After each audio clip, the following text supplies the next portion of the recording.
1-yard loss on that play. The blitz is on. Read by Burrow. Tee Higgins has a Bengal touchdown.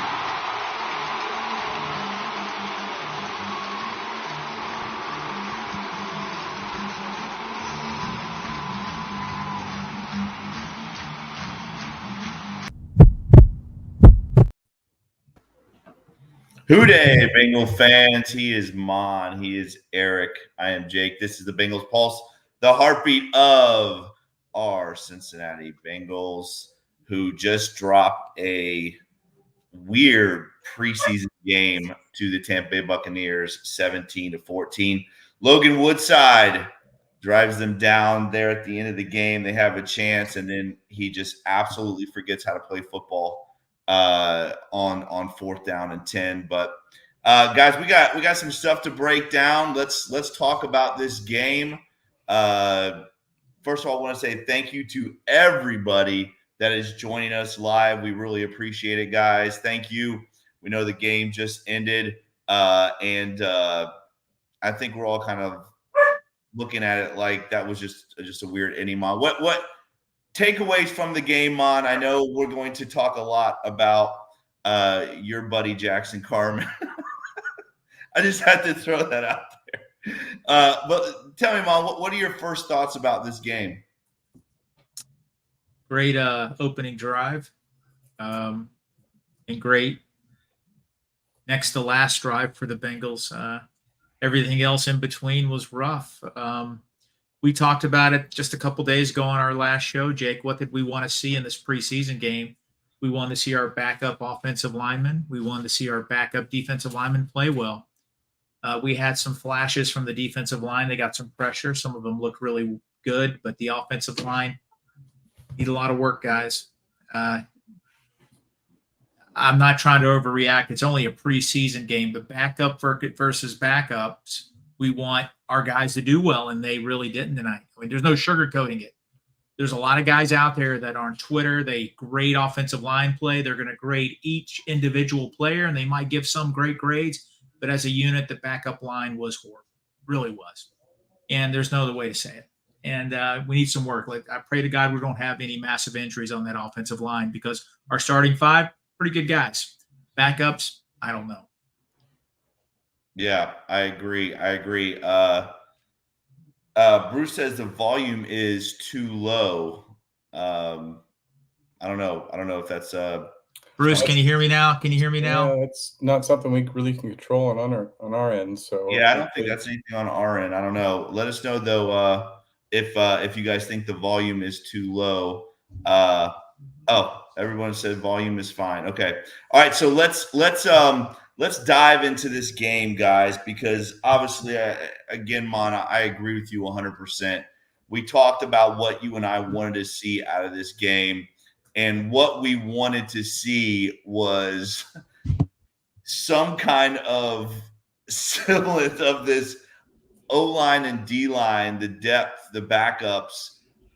They were atrocious. I mean, I'm not going to sugarcoat it. They were awful. Jackson Carman does not belong in the NFL. He is terrible. He would not make another roster in the NFL. He's awful. I mean, you think was it 5 penalties? Was it 6? I lost count. It was 5 or 6. I lost count. I mean, again, this is his 4th year in the league, and we are 4th or 5th. This is 5th, right? 4th. Yes. It's this contract year. Okay. So, I mean, again, this guy's a 2nd-round pick. He's been in the league long enough. He is awful, guys. I mean, the penalties on that last play where Logan Woodside had to bail out of the pocket, he had to bail out because of Jackson Carman. Then Jackson Carman should have got a holding call on the last play. And then Jackson Carman's guy still chases down the play and makes a tackle. Jackson Carman is awful. He's awful. He's the worst offensive lineman on this team. I sent out a tweet. To me, it seems like he wants to get cut. He just seems so uninterested, so ho-hum about it. He just doesn't seem interested in playing. I don't know how – I really think they need to cut him. I mean, how can you trust him as a coach? It's about trust. You have to believe in a player if you're going to bring him out there. after seeing that and what's happened the last few years, how can you trust him? I mean, I think it's best for him and best for the Bengals just to move on. That light bulb might come on in Buffalo or in San Diego or wherever, or Los Angeles. It's just time to cut him. See you later. God, I hope they send him somewhere else, especially against somebody that we play twice a year.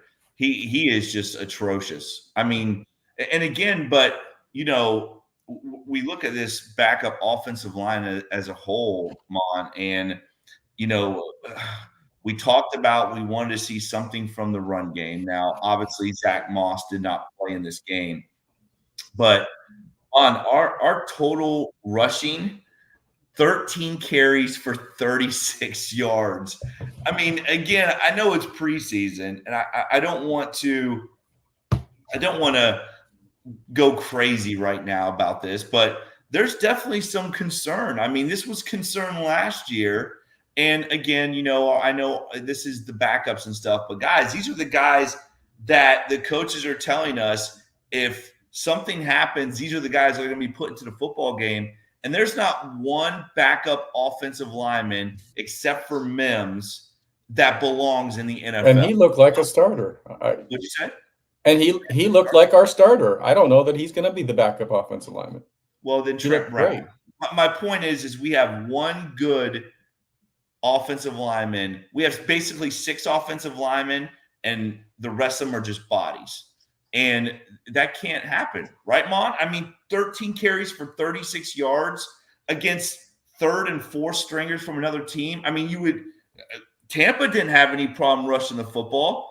Tampa Bay rushed for 32 carries for 136 yards and 2 rushing touchdowns. We're going to talk about that side of the ball in a little bit. Yeah, they did. You want your backups to play well. I just said that a few minutes ago, and they didn't. Yeah, depth is going to be a concern. We just have to stay healthy right now because Trent Brown could swing in and play guard if needed. Mims can start at right tackle. Cody Ford has started multiple games. I don't think he looked that great today. He had limited snaps. Trey Hill looks like he's the backup center. Matt Lee didn't play. Did he play at all tonight, or did he play late in the game? In the fourth, yeah. Okay, in the fourth quarter. Guys, we don't want to overreact. Jake, you just said that. I get it. It's a preseason game, but when backup, second, third stringers play, the Buccaneer third and second, third stringers were better. They were. I mean, there's no other way to put it. And so back to the drawing board. We hope these guys continue to get better. It was rough. I think the Bengals had 129 yards total offense with about 8 minutes left in the game, or 9 minutes. I was going to say before that last, the second to last drive, I think they were like at 130 yards total. Yeah, I took a screenshot. Paul Dehner posted something after the touchdown drive from Joe Burrow. They were 3 and out.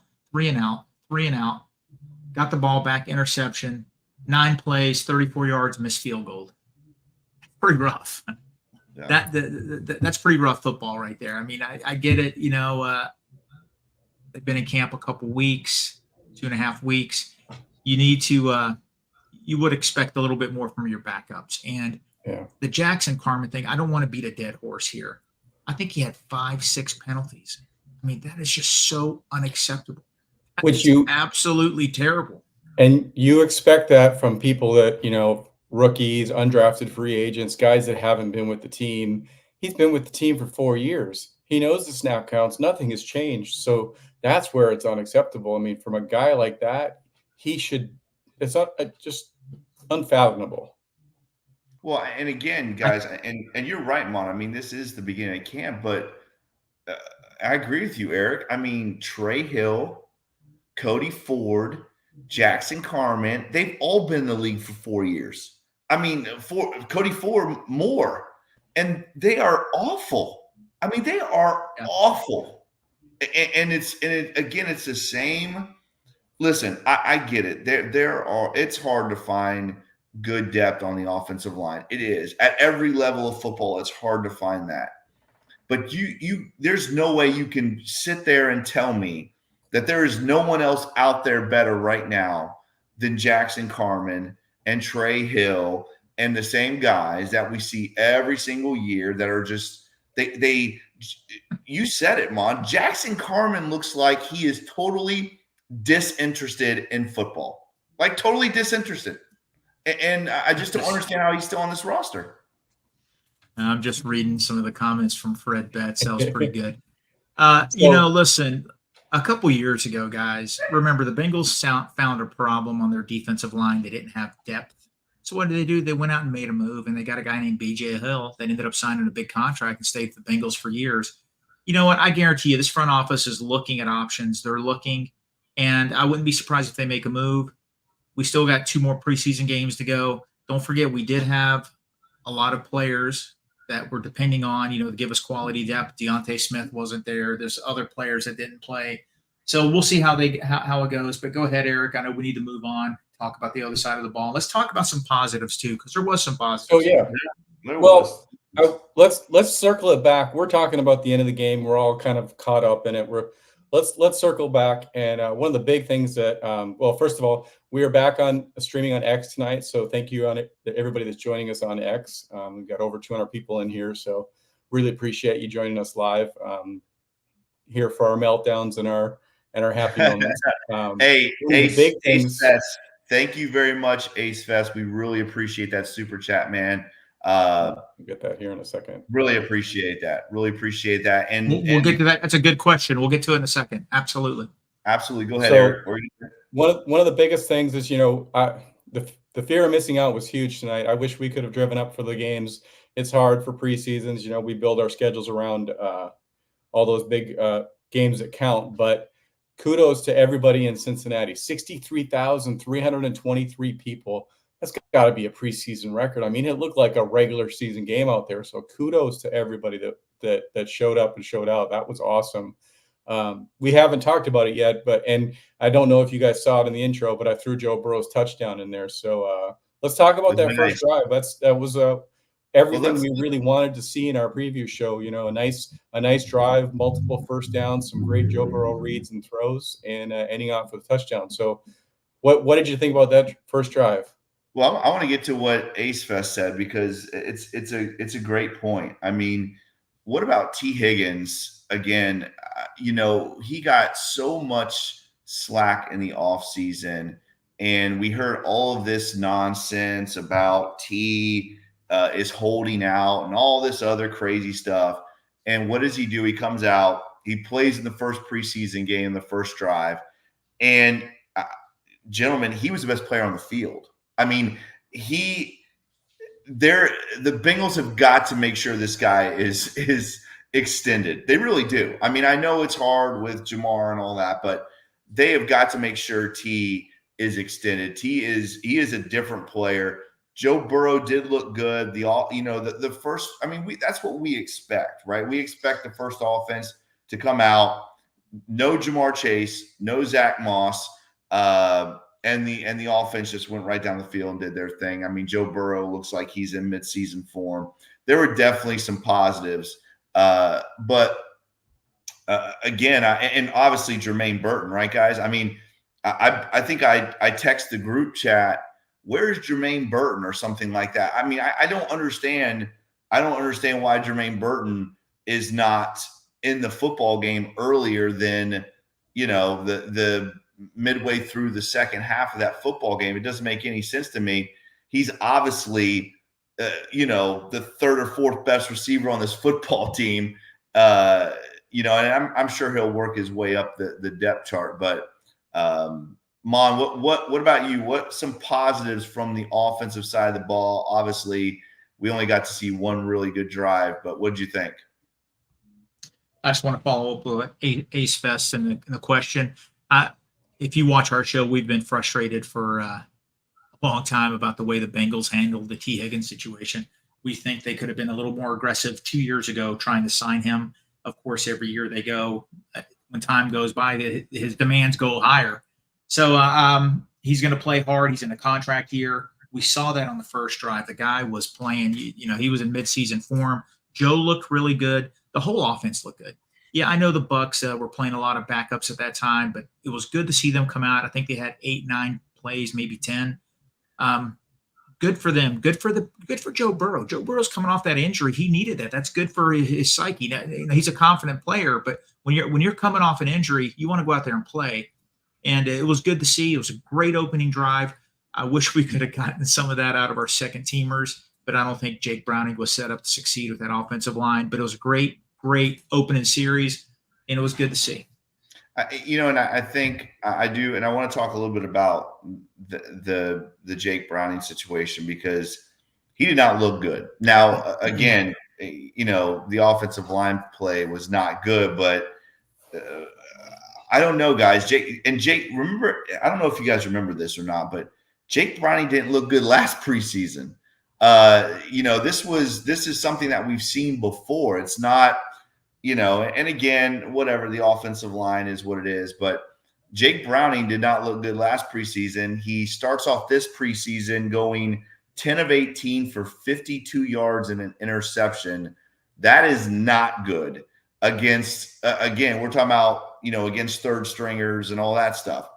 Logan Woodside, 8 of 12, 149 yards and a touchdown behind the same offensive line. Now, I think more so what you could say is that Jake Browning didn't get Germaine Burton and Logan Woodside did. I think that is more telling than the offensive line situation because they were both playing behind that crap that 63,000 people got to watch.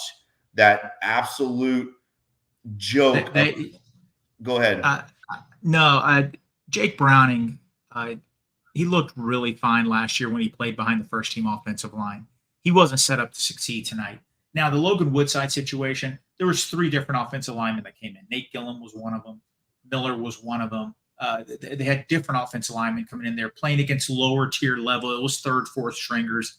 Woodside looked good, a little more mobile, but I think Browning, his numbers are what they are. I mean, you saw there was free rushers coming at him. He was rushed. It just wasn't pretty. And a lot of it has to do with the talent around him. And I'm not going to knock him on it. He did struggle last year. He played behind second, third string offensive line then. I think he's fine when the starters are in there. But overall, take away the first drive. If you take away the first drive and the last drive, I mean, it was terrible. They had like 80 yards offense in 7-8 drives. I mean, it's unacceptable. It has to be a little bit better than that. It has to be. We need these backups to play better. It wasn't pretty. I'm trying to stay positive, but it's hard. It's hard. It was an ugly game. Listen, I don't think there's. I mean, we're being positive, Mom, but we have to be realistic, right? We talk about that on this show. No, and I get it, but I don't want to overreact. No, I know they don't lie. I get it. But at the same time, it is a preseason game, and I want to just add that perspective to it also. Yes, they struggled, and we'll see what happens against the Bears. Because I'm telling you, these coaches are going to get the coaches are going to light them up. Because I mean, it's unacceptable what happened with Carman and the other guys. They have got to play better because that's not NFL football. It's not. We'll see what the coaching staff does. Mon, I honestly, and I agree with you. I think the majority of them will. I don't think Jackson Carman cares about playing football. I really don't. I just, you have to show me otherwise. But let's look at these stats real quick. Let's go through them. The offensive stats first. Chase Brown, 5 carries for 10 yards. Logan Woodside, 1 carry for 7 yards. Travion Williams, 3 carries for 7 yards. Elijah Collins, 1 carry for 6 yards. Jake Browning, 2 for 5. And Chris Evans, 1 for 1. Guys, the leading rusher on this football team had 10 yards. That is unacceptable. That's terrible. Jesus. All right. Wide receivers. Let's look at the stats real quick. Germaine Burton, 3 catches, 82 yards and a touchdown. Elijah Collins had 2 for 24. Yoshi had a nice 1 for 23. McLaughlin played. He looked good. He had a good play, a catch for 23 yards. Played quite a bit tonight. Tee Higgins, 2 for 19 and a touchdown. Tanner, 3 for 16, but he did drop a couple too. He struggled a little bit tonight. Lassiter, 3 for 14. Butler, 1 for 12. and again, I know it's preseason. I'm not going to get stuck on it, but that no pass interference call on Butler there at the end of the game was absolutely horse poop. After they call on 4th and 12, on 4th and 12, a minute before that, they call a ticky-tack one on the Bengals to give Tampa a first down. I don't care if you call it in preseason, but don't call it on either team. Absolutely ridiculous. Cedric Jackson only 1 for 3. Chris Evans 2 for 8. Trent Irwin 1 for 9. Pryor 1 for 11. Again, guys, numbers don't lie. And this Bengals offense, Dan Pitcher's first go at it, I mean, it just wasn't very good. I don't know. I'm not trying to be negative, but it wasn't very good. Nah, you know what? I don't want to go there. It's preseason. It's preseason with the backups. I don't think if we ever have to roll out half of that offense, we're just shooting for a draft pick. So guys, you got to take it for what it is. Jake, Jake, I understand. You have to give him credit for the first drive. You have to give him credit for the first drive. I did. I gave him credit for the first drive. But guys, I mean, we have to be realistic about this. Tampa goes out and gets 500 yards. I mean, it's the preseason, and yes, it's second, third, and fourth stringers. But Tampa had 500 yards of offense, guys. The Bengals had less than 300. How can you hold that against Dan Pitcher? He's not a defensive coordinator. Eric, the Bengals had less than 300 yards total offense. They barely hit 280. Eric, you're talking complimentary football. Hold the ball a little bit more. That helps the defense out. I think that's what he's trying 100%. to say. That's exactly what I'm talking about. I mean, again, I know it's preseason, guys. I'm just saying the Buccaneers were dealing with the same situation as the Bengals were dealing with all these backup players and stuff. And this Bengals offense looked bad. It was a bad look. Yes, the first drive was good. The rest was good. Let me trends. The NFL sports, it's all about trends. Yes, it is a preseason game. I agree. It's just a preseason game. But here's a trend from last year that I'm seeing in the first preseason game that does give me concern. Time of possession. Why did Tampa Bay have almost 500 yards offense? 36-minute time of possession to our 23. Look at our worst losses last year. We had the ball 21, 22, 23 minutes when the other team had the ball 37 minutes. Look at our first 5 games. Our defense was literally on the field the equivalent of 7 games because they were on the field so much. Now, hey, defense, get off the field on third down. Guess what? Offense, control the ball a little bit more. Help them out. Especially last year when we had these young players to replace Von Bell and Jesse Bates. They needed a little bit more complimentary football. Yes, it's one preseason game, but the trends are the same. They ran for 130, 140 to our whatever it was. They just controlled the ball. They controlled it. So let's pivot. We have really been dissecting that offensive line. Let's dissect that defensive line. What did we talk about the other night? We were going to look at the trenches to see how we're – and they really did struggle. I did see some glimpses on defensive players that I really liked, though. I really did.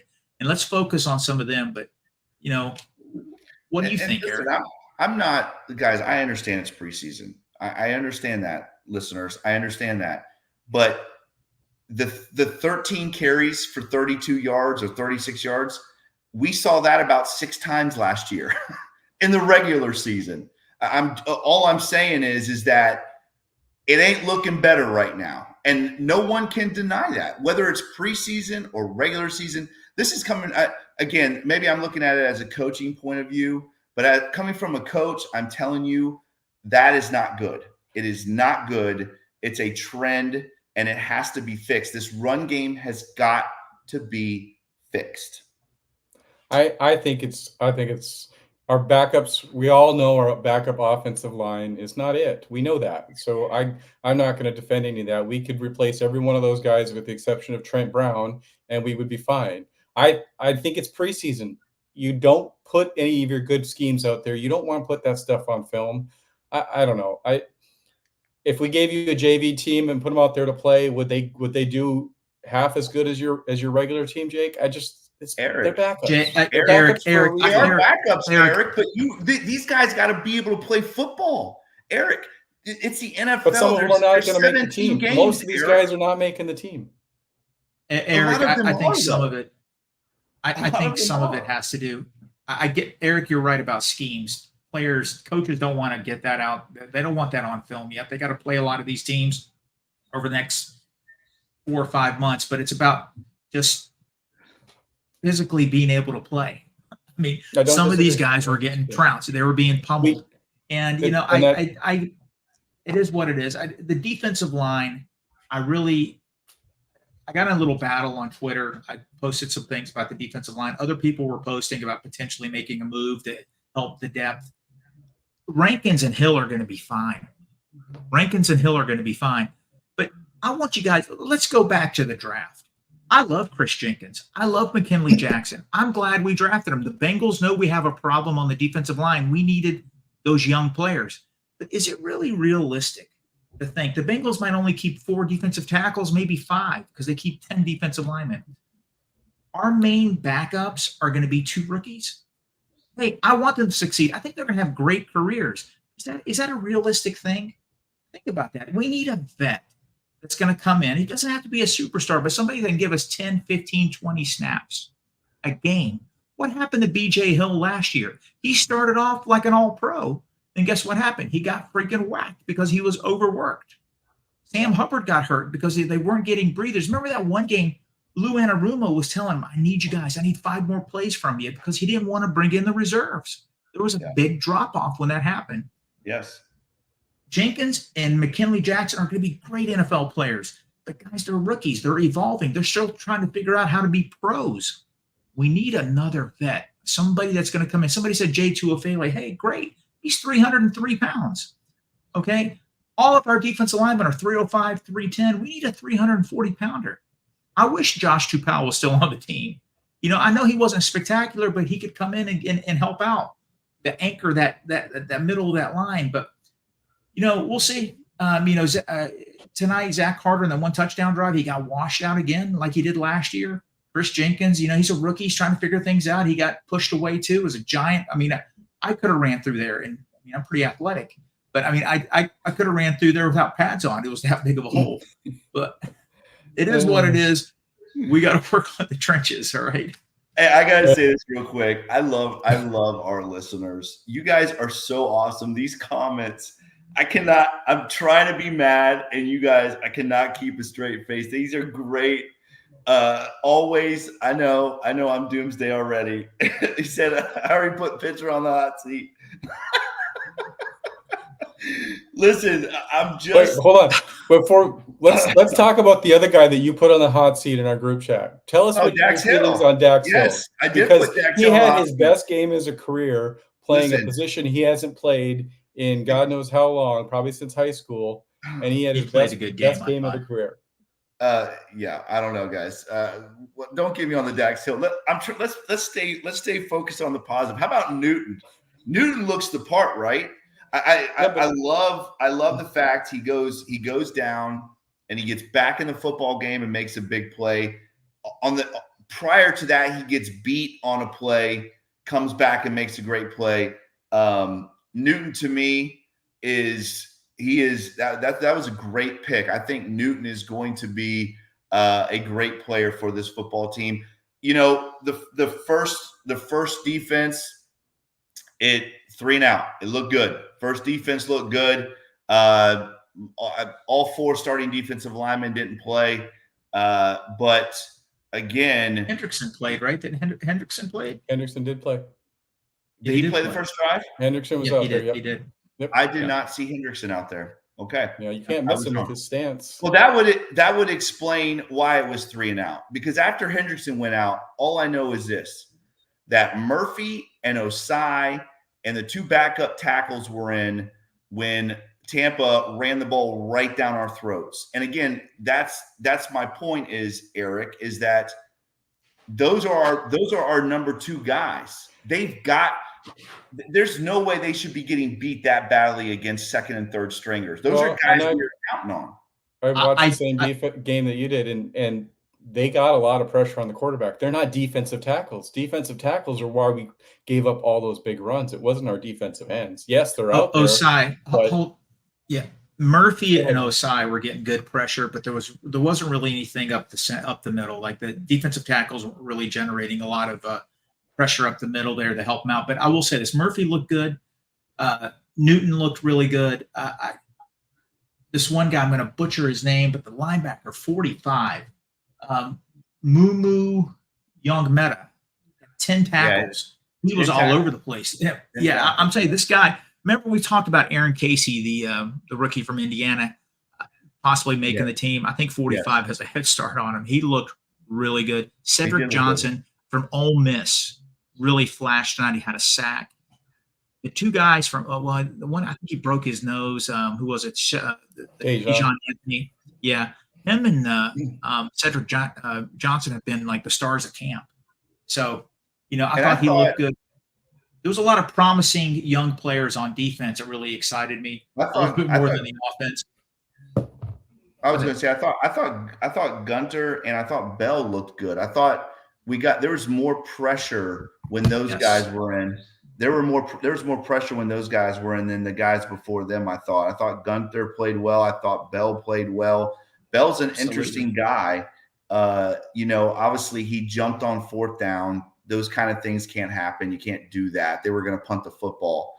Bengals obviously ended up stopping them anyways, but Bell looks like, he with the way the rest of the defensive tackles look, he's got a chance to make this football team. And I don't know, he's a guy maybe we should keep our eye on. Battle, I thought Battle was awesome on special teams. Battle was making quite a few tackles on special teams. What do you guys think of the punting competition right now? Because I know I got some stats when our guy hit the first one, we were like 37 yards. It was like a meltdown and it wasn't me. It was all of you, the meltdown from the punt. I didn't meltdown. I can't say you can't call him our guy anymore if you saw the text. So let me give you some stats and I'll go conspiracy theorist. Our offense played so bad because we wanted this punter competition to play out. So Brad Robbins had 3 punts. Ryan Rickow had 3 punts. Brad's first was a 37-yarder with no return. Second was 53 yards inside the 10, 5-yard return. So he had a 48-yard net. His third one was a 60-yard punt with a 10-yard return. It might have been his longest punt ever. Rickow, his first punt was a 50-yarder. It was kind of a line drive, though, so not a lot of hang time, and there was a 10-yard return, so a net 40. Second one was 58 yards from the end zone, returned to the 12, so a net 46. And the last one was a boomer. It's 59 yards, but it went into the end zone, so he only got a net 39. And for McPherson's 1 field goal attempt, Rickow was the holder, and it was wide right. I want to go back and look at that. I don't think it was a clean hold. It wasn't a bad snap, but I don't know if Darren Simmons is going to break that down. So Robbins kind of came back. What do you guys think? Did he do enough to stay in this battle, or is it was that? Oh yeah. I think this thing is going to go on to the end of preseason. I mean, I don't think. I thought they both had a couple good punts. They both had a couple bad punts. I mean, obviously the Rickow kid obviously has a better leg, but we've talked about this before. It's not just about that. Robbins seems to be a better holder, and there's a lot more that just goes into it than how far each guy kicks it. But I think Robbins probably right now, has got a leg up on this thing, so to speak. And Evan obviously had the distance and more, about 10 yards more, but missed it, wide right. So, I feel confident though that he makes those. We're not putting that up Ace Fest, but Mom's yeah, thank you very much. Hey, I'll say I think it's going to be Robbins, just because he's a holder and he did it last year. And I'm just worried about it. He's inconsistent. He doesn't have a real booming leg. The Ray Cal guy, he killed that one ball. Let's talk about Money Mac real quick. Everybody's talked about the new kickoff rule and everything. What does the guy do? He just freaking lights it and kicks it 10 yards into the end zone. That's pretty much a penalty now. You get the ball at the 30-yard line, and guess what happened? They got a field goal out of that. We can't have that. We got to be smarter than that. He just launched it like it was 2023. It's not. It's 2024. You can't do that. Well, it was almost like they told him to do that, though. Yeah, but you know what? We can't have a team start. No, you can't. You can't have a. We don't want the other team starting at the 30 automatically. You don't want it. What happened? 6 plays later, they got a field goal out of it, and it's just it is what it is. Just nitpicking there, little things like that. We have to be smarter about that. I just hate this. I'm looking at some of the advanced stats, looking at some of the other stats. We've been critical of that offensive line. They didn't give up a sack tonight. They did not give up a sack tonight. It's a little misleading. There were so many penalties. It was. Eric, I was about to say the penalties, and not only the penalties, but the quarterbacks were running for their life. I think some of that had to do with the athleticism of Jake and Logan, because there were a couple plays where those guys were they were running for their life or getting rid of the ball too quick, or the ball got batted down. So that is a little misleading, but you are right. They did not give up a sack. But again, and I'm not trying to, guys, I'm not trying to be doomsday here on the first preseason game. I'm a coach, and I look at trends, and I'm seeing the same trend of us running the football as I saw in the entire regular season last year of us running the football. And I think early on, I'm not sure who said it. I think it was maybe Jennifer. It might have been Jennifer that commented about Frank Pollock. Again, are we going to continue? Are we going to continue to let this guy be the run game coordinator when we're seeing the exact same trend? Yes, thank you, Jennifer. When we're seeing the exact same trend, guys, that we saw last year in the regular season with the starters, and now we're seeing it again. And I just to answer your question, to answer that question, we'll find out at the end of this year, because he's not going to go anywhere until I know he's not. I know he's not. Yeah, I know that. But one, I want to harp back on something I said a few minutes ago. I'm just trying to crunch the numbers here while we're talking. I think the Bengals had 50 offensive snaps the whole game. The other team had over 70. Let me see. That happened so many times last year. Yeah. It happened so many times, and that's a trend. I need that broken. We can't have that. Yes, it's a preseason game, but we saw that in 2023. That's my point. We saw that. And we just can't have that. We need to start breaking those trends, because we need more than 50 snaps. Our offense is so potent. We need that. Will it be different with 4 quarters of Joe Burrow? Yeah, I hope so. Wasn't last year, though. And that most of those games happened when he was healthy. So we'll see, guys. There's a lot more to talk about in this preseason. We got the Bears coming up. There's a joint practice. We'll be on Hard Knocks too for that. Don't forget about that. And good, so man. Maybe we'll get to see Frank Pollock and his glass eaters. What did you guys think about talking about football? What did you think about no Zach Moss tonight? I don't. Zach Moss, veteran running back. Yeah, I think it's. I don't think that's anything. I think Chase Brown, second-year guy. They wanted to see probably what he looked like with the starters. I don't think that's. I don't think that's anything to be concerned about. I think that. I think we'll probably see Zach Moss in a drive or two, but. Somebody said I gotta turn these comments off because I'm getting distracted. Some of them are bonkers. I know it is getting the okay.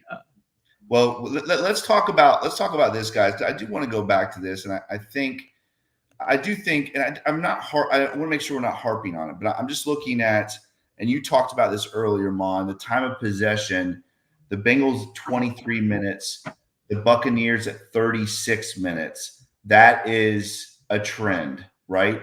The Bengals penalties. We had that trend last year. That was a bad trend last year. We don't want to see that again. Yeah. No, we do not want to see that again. Total plays. You said it, Mon. The Buccaneers 73 total plays and the Bengals 50. And again, it's preseason and it's backups and stuff. But guys, we have seen this kind of stuff happen. We've seen it happen over these last years that the Bengals come out, they start slow every single year in the regular season. The preseason, they look awful. And the first 2 games of the regular season, they look awful. I am frustrated with watching that every single year. There's got to be a way to fix it. I understand it's backups, but Tampa went out and had 500 yards of total offense with their backups. The Bengals look like they don't even belong on the field with theirs. There is definitely an issue with the Bengals' depth. And I just hope to God that we stay healthy because the depth on the offensive line is a serious problem, guys. It is a serious, serious problem. Everybody harped on it all season in the last couple seasons. How do you start faster? How do you start faster? And the answer is always play your guys in the preseason or playing them in the preseason. So I don't think that we can judge them until we go out there and we see what our record is after the first 4 games and see if this worked. They're out there playing now. Get that this is our start now. So if you're always going to start slow, then start in the preseason, get it over with, and come out on September 8th and put it to the Patriots. Well, Eric, I want to say something real quick. I want to salute Zach Taylor and his coaching staff because we talked about it on the last episode. This camp, from what we're reading and seeing on Twitter and from the beat writers, it's been more physical. They've come out and they've played a little bit more.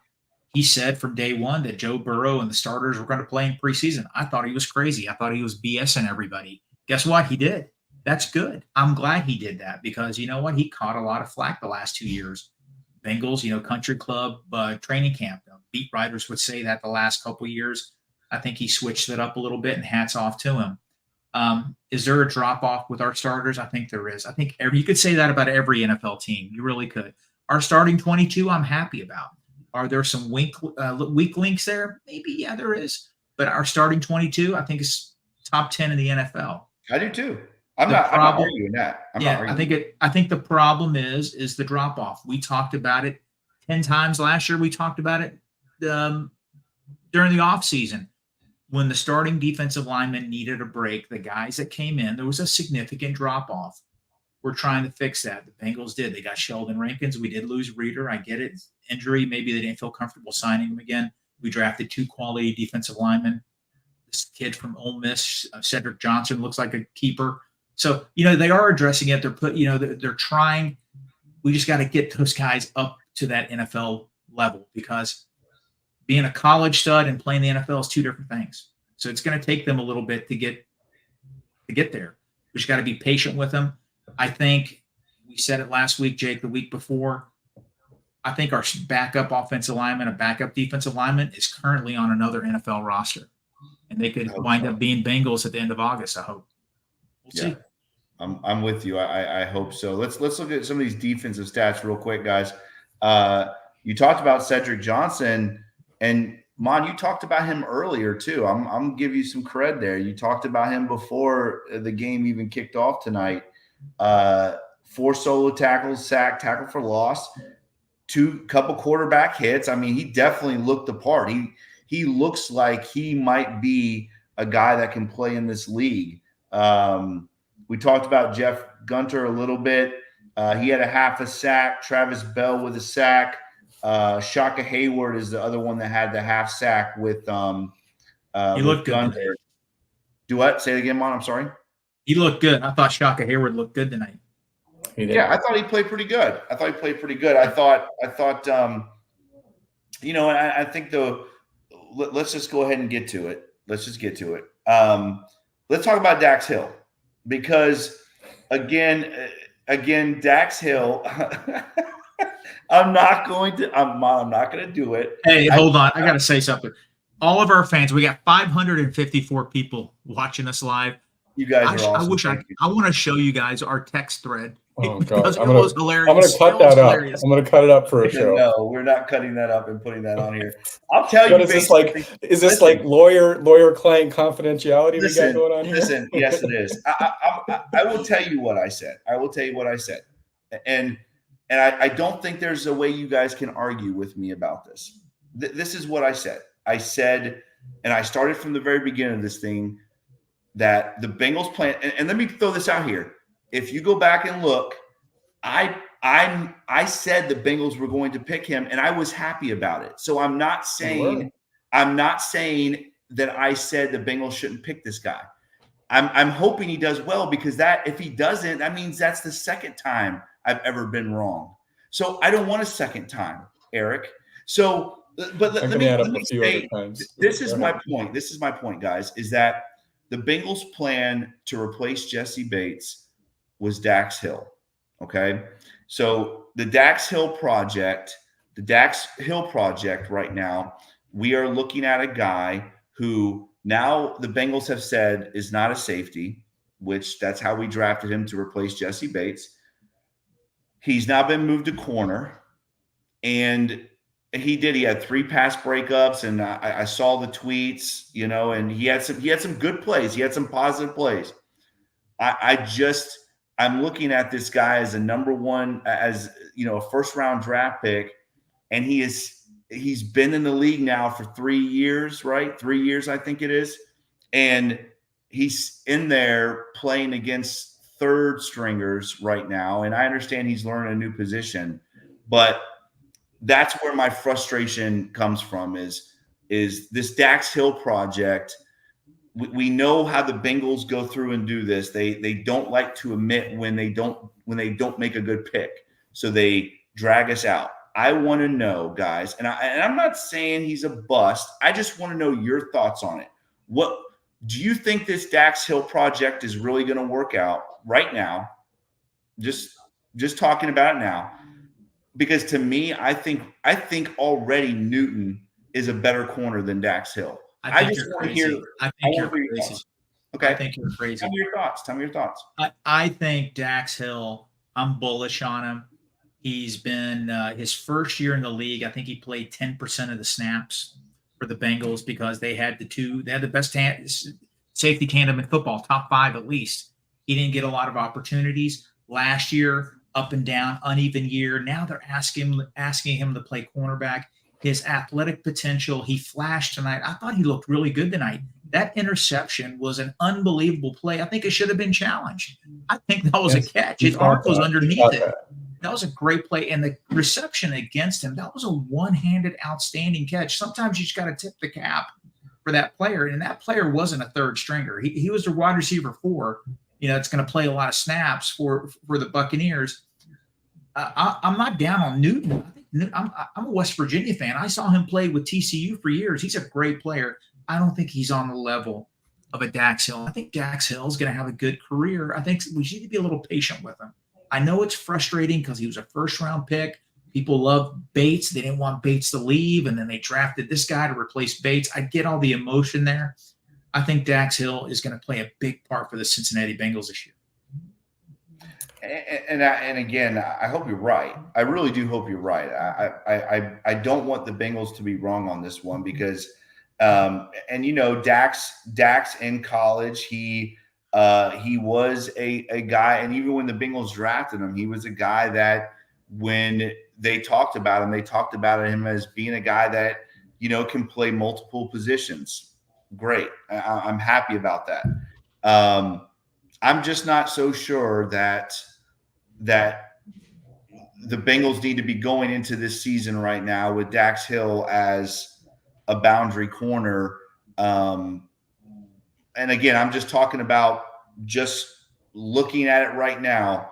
I think that I think Newton is ahead of Dax Hill. And I know, listen, it was a good catch. It was a good catch by the receiver.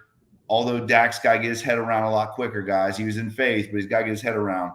And again, he's learning all those things, but Dax was still. My point is that the Bengals had Dax in the game later on in the game when all the other third stringers were in. But he needs that. Dax was still in the game. That's what he I was needs saying. that. He played the first and second quarter, and he is the backup. He's quarterback 4 technically right now because he's behind DJ Turner. DJ Turner played the first part, and then Dax Hill came in. But I didn't mean to cut you off, Eric.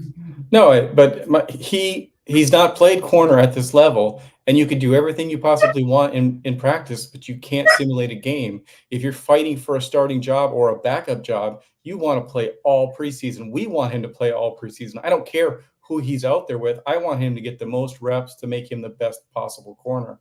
I'm not saying he's going to beat out DJ Turner. I do think that Fig Newton might be the guy, but by getting Dax up to speed and making him corner 4, now we've given ourselves a leg up because we have a backup corner who can also back up at safety. I don't think he was the replacement for Jesse Bates, but he could be the replacement at corner because he is an athlete.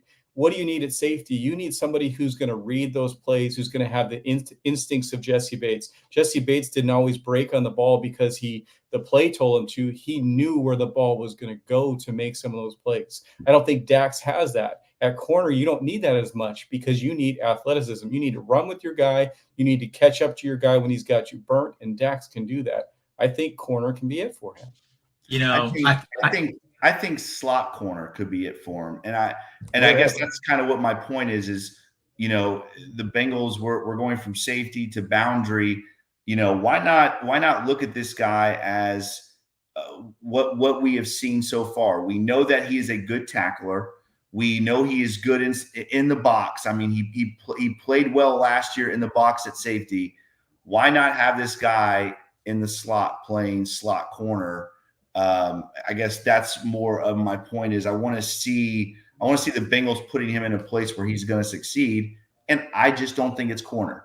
That's Jake. I think he did play some slot at Michigan. I know this is a big what if. Nobody has a time machine. Nobody has built one that I know of that can go back in time. But I would have loved to seen Von Bell last year on the Bengals with Hill as the other safety. Yeah, I agree. I think it could have been a lot different. He would have helped him tremendously. He's another coach on the field. It was Dax Hill and the guy from – I forgot his name, the guy from the Rams that we got. What was his name? Nick Scott. Guys, I mean, think about that drop-off. I mean, there's 635 people in this room.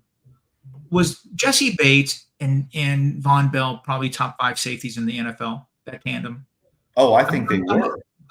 What a drop-off. What a drop-off after that. I mean, you want to talk about – everybody knows it. Every Bengal fan knows the drop-off the defense last year. It was not having those two. So Geno Stone, great player. Von Bell's back. But Dax Hill didn't get that luxury of playing with another coach on the field like Jesse Bates did for years. But I'm not giving up on Dax Hill. He's too athletic. He's too talented. I think he's going to be a 10-year player in the NFL. I hope so. Listen, I think the one thing that we can say now is that the back end of this Bengals defense is pretty damn good. I mean, the DBs that we have are good, right? That starting group of guys, when you think about, Cam Taylor-Britt, you think about DJ Turner, Mike Hilton, Bell, Stone. I mean, that is an incredible group of players. Our starters are incredible. And you throw Newton in, if you throw Dax in, if he's put in the right position to make plays, and again, I don't know where that is. I'm not feeling the boundary corner thing, but we'll see what happens there. But that group of defensive backs is incredible. And you said it, Mon. I mean, we've talked about it on the show. The reason the Bengals made those 2 runs and made the AFC Championship 2 years in a row, again, the offense sure should get a lot of the credit, and Joe Burrow is one of the best I still think he's the best quarterback in the NFL, but Jesse Bates and Von Bell on the back end of that defense, if you guys go back and look at the tape, they were incredible those two guys were absolutely incredible back there. And you're right. And that's where my frustration lies is the Bengals told us that drafting Dax Hill and signing Nick Scott was going to replace one of the best tandems of safeties in the NFL, maybe the best tandem of safeties in the NFL, Mom. Listen, we need to look forward, but I want to share one other story from the past. The second AFC Championship game, that heartbreaker in Kansas City where we lost, we could have easily won that game and gone to back-to-back Super Bowls. About 5 days after that, the Kelsey brothers have that podcast. Forget the name of it. I don't listen to it. But I did listen to this one, actually, because there was a snippet on Twitter. And Kelsey was talking about the Bengals defense and how they give the Chiefs fits, how they're sound. He says they know exactly where they need to be. He goes, they're one of the hardest defenses. They give us fits. That's Von Bell, and that was Jesse Bates. Yes. It was them. Yep. And that's where I was like, man, this is before we lost both those guys. And when I heard that, it helped because I was hurting because we lost the AFC Championship game. But when I heard that, it made me feel better. Von Bell's back, and I don't know what you're reading there. I don't want to know. So, oh, you got to see it. Donna D, that is absolutely hysterical, man. You got to look. You got to see. I did see it. Yep. Oh, well. Listen, you're right, man. You're right. I agree 100%. I mean, Bates and Bell were just incredible. They were so good. They were great in the Super Bowl. I mean, I know Bell gave up the big play that led to the winning touchdown on the no-look pass thing. But I mean, those kind of things. Those two were absolutely – they carried this football team defensively. They were so good. And you're right. I mean, and I think that's kind of – it's unfair to Dax because I'm looking at it like you're telling me that this was a guy that was going to fix – you were going to replace these two guys with this guy – and now this guy is in the preseason playing against third and fourth stringers. That's my frustration. And again, maybe it's not Dax Hill's fault. Maybe he's not being put in the right position to play. I want to see Dax succeed because he is an incredible athlete, and I think he could help this football team win. I just don't know if he's being put in the right position to replace. On that note, though, you have to be encouraged by it because Bengals of old would not give up on a player. They would never admit they were wrong. They shared some similarities to Coach Owens. They're never wrong. So Dax would have been out there for 5 years at safety and been burnt at safety for 5 years. They admitted they were wrong in year 3 and said, hey, this guy is a fantastic athlete. Let's find a way to get him on the field, but he's not a safety. So I'm happy with that, and I hope corner is his position. But I'm encouraged by the fact that the Bengals are big enough to admit that they were wrong, that he could replace Jesse Bates. I think that's a good point, Eric. I really do. I think that is a good point. I'm just saying that I would rather see him being played in the slot right now because I think he is a prototypical slot corner that can play in the box, that tackles well, that blitzes well. I mean, that was a big part of his game last year, guys, is him coming off the edge on those safety blitzes. That's where he thrived last year at that position. And I just don't think he's in the right position right now. And I want to see him succeed. And I think that's Newton's job. I think when Hilton leaves, I think Newton's going to be our nickel guy. So yeah, that's just it. I don't think there's a place for him. He's not going to see the field there. Yeah. You know what? We could talk about getting a veteran cornerback. The defensive backfield is the least of my concerns right now. Mine too. Yeah. Mine too. I mean, there's a lot of great pieces there. The Bengals have spent so much draft capital over the last 3 years restocking that back end. Last year, remember we talked about it. They had 10 defensive backs. 6 of them were first or second year players. That's a young defensive backfield. So the Bengals have been preparing for that. We just need to solidify the trenches, the depth in the trenches. Let's put it that way. Our starters are there. We need to solidify the depth. I don't want to talk about him anymore. We spent 45 minutes talking about this poor guy. He's probably a fine human being. He's just not a very good offensive lineman. All right. I know. Listen. I agree with you, Mon, 100%. I think that the defensive backfield is the least of our worries. My worry is 13 carries for 36 yards. The same thing I saw last year in about 6 or 7 regular season games. That's my worry. My worry is Frank Pollock and the run game. This team, again, Joe Burrow is, I'm going to say it, he's the best quarterback in the NFL, but you still got to be able to run the football. And the Bengals have got to be able to run the football. And 2.8 yards a carry against third stringers is not going to get the job done. That's my concern with this football team right now.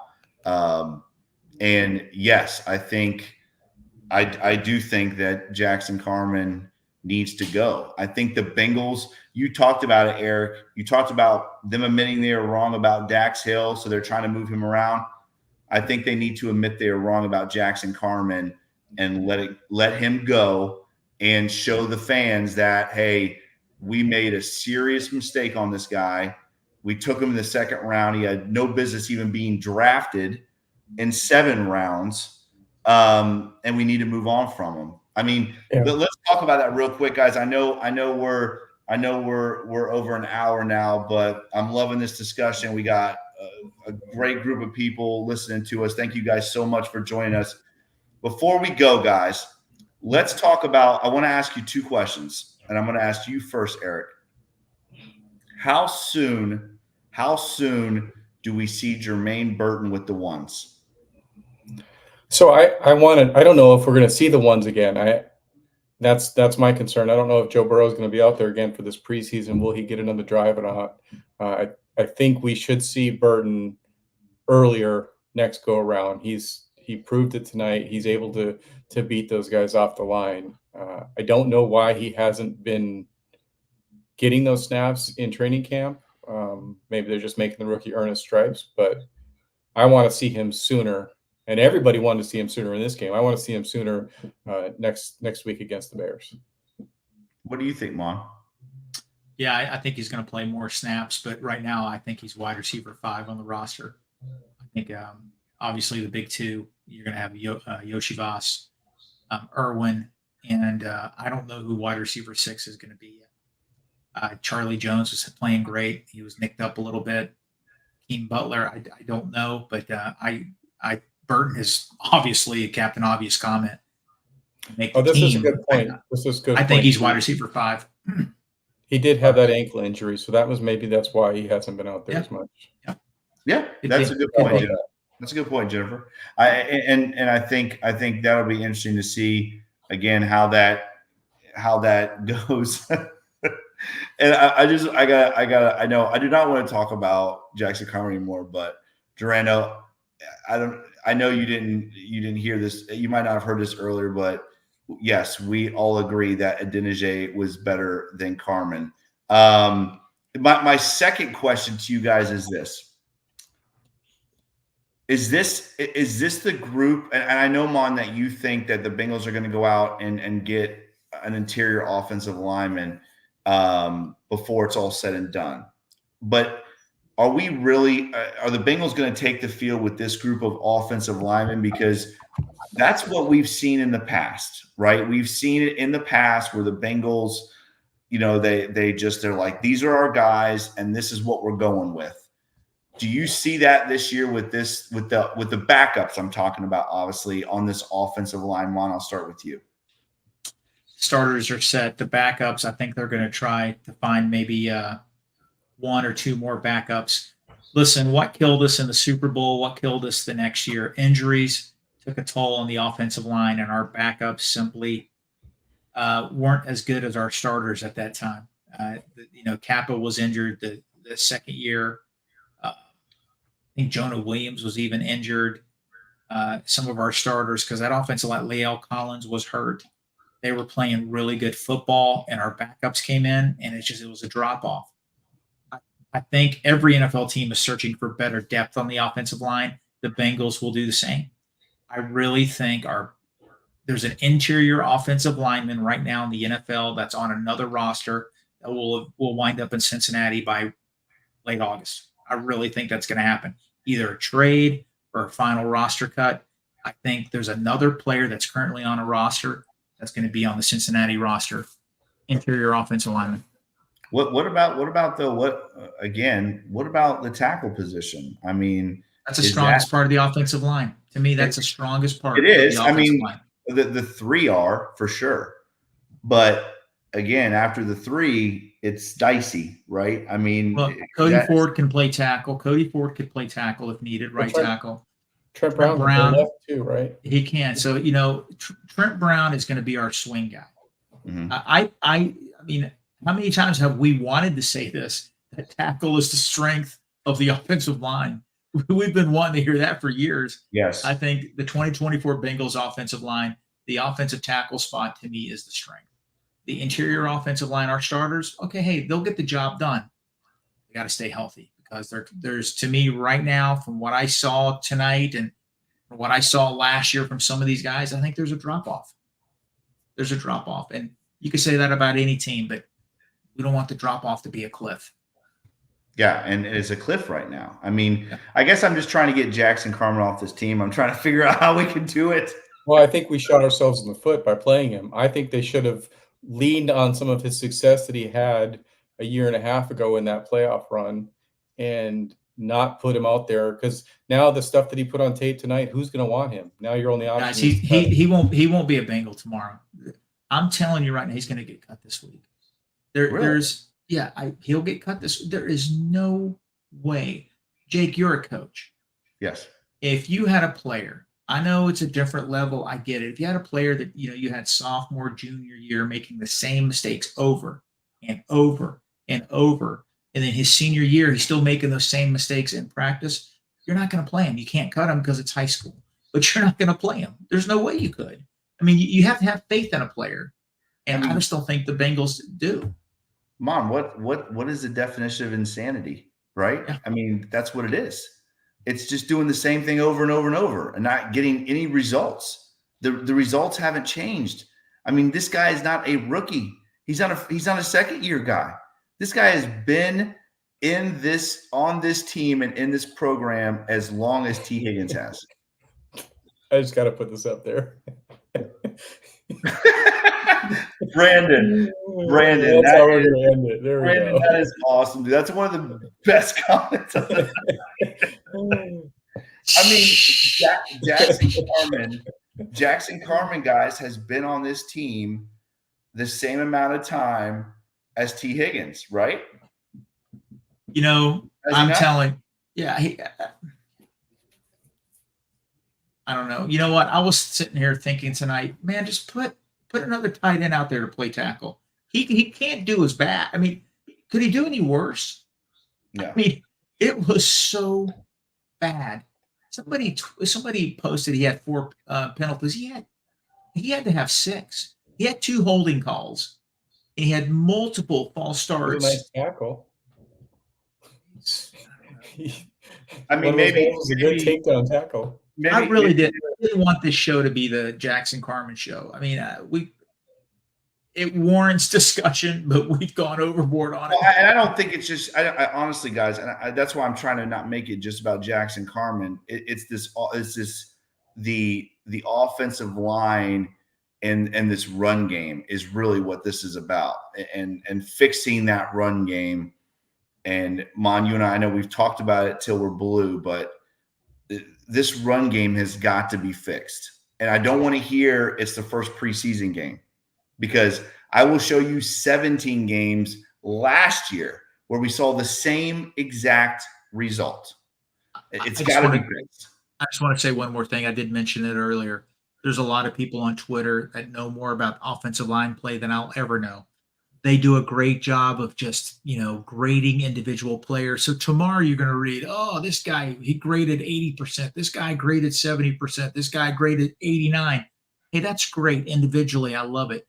You know what I see? I see 130 yards offense for 52 minutes of the game. I see an offensive line that can't open holes for the running game. I see an offensive line that were, as a unit, they played terrible. I don't care individually. I need an offensive line to be a cohesive unit that performs well, that protects my quarterback, and that can keep our offense on the field to help a struggling defense out. That's what I want. So, I don't care about individual this guy's footwork here. Hey man, is it working as a unit? That's what I want to see. Yeah, that's a good point.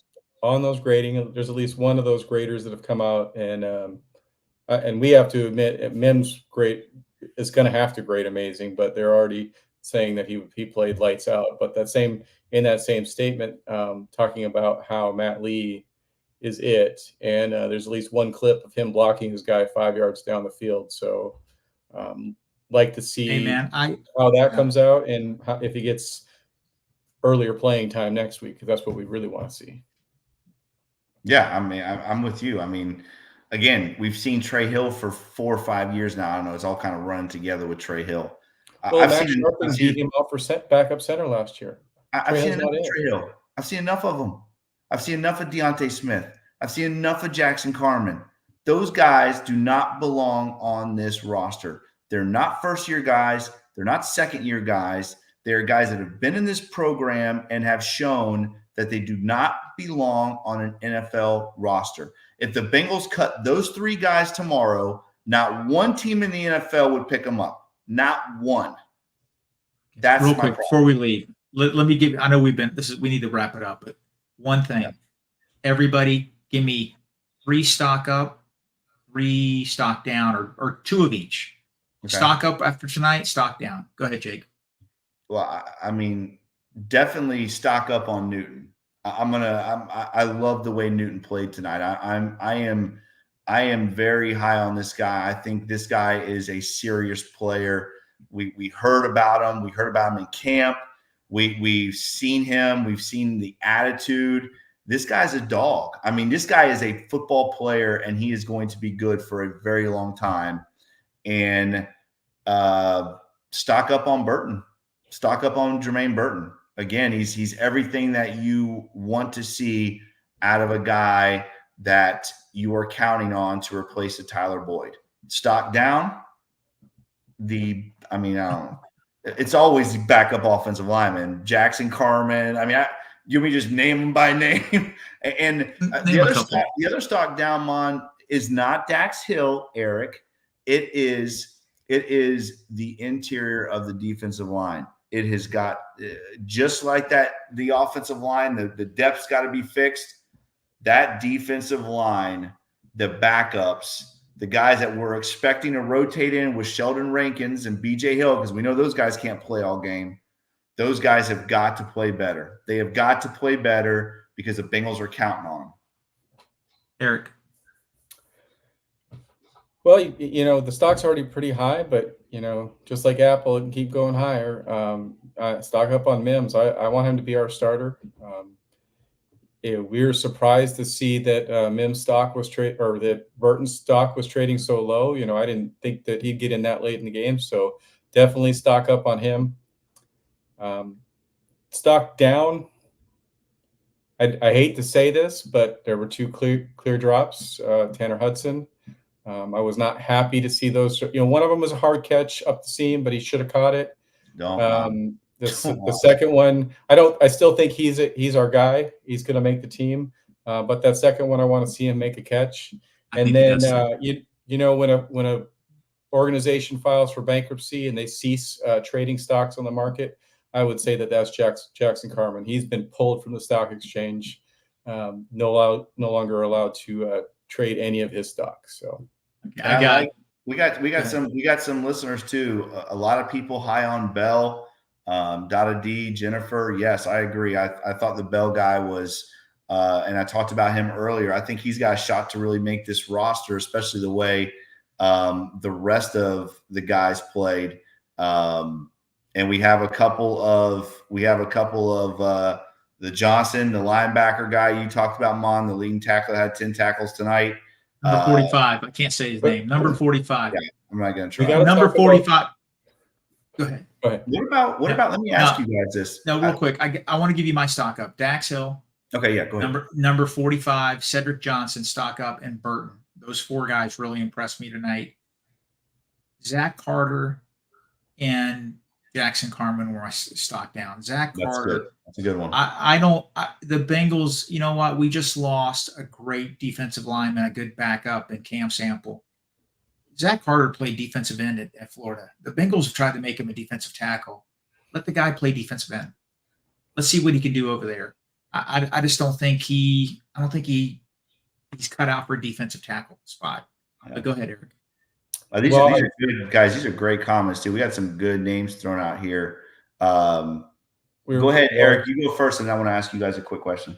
I think everybody's forgetting about Yoshi because he didn't go out there and go lights out receiving tonight. But there were so many, plays, where runs or not, where he was blocking really, really well. So he wasn't just doing the wide receiver stuff.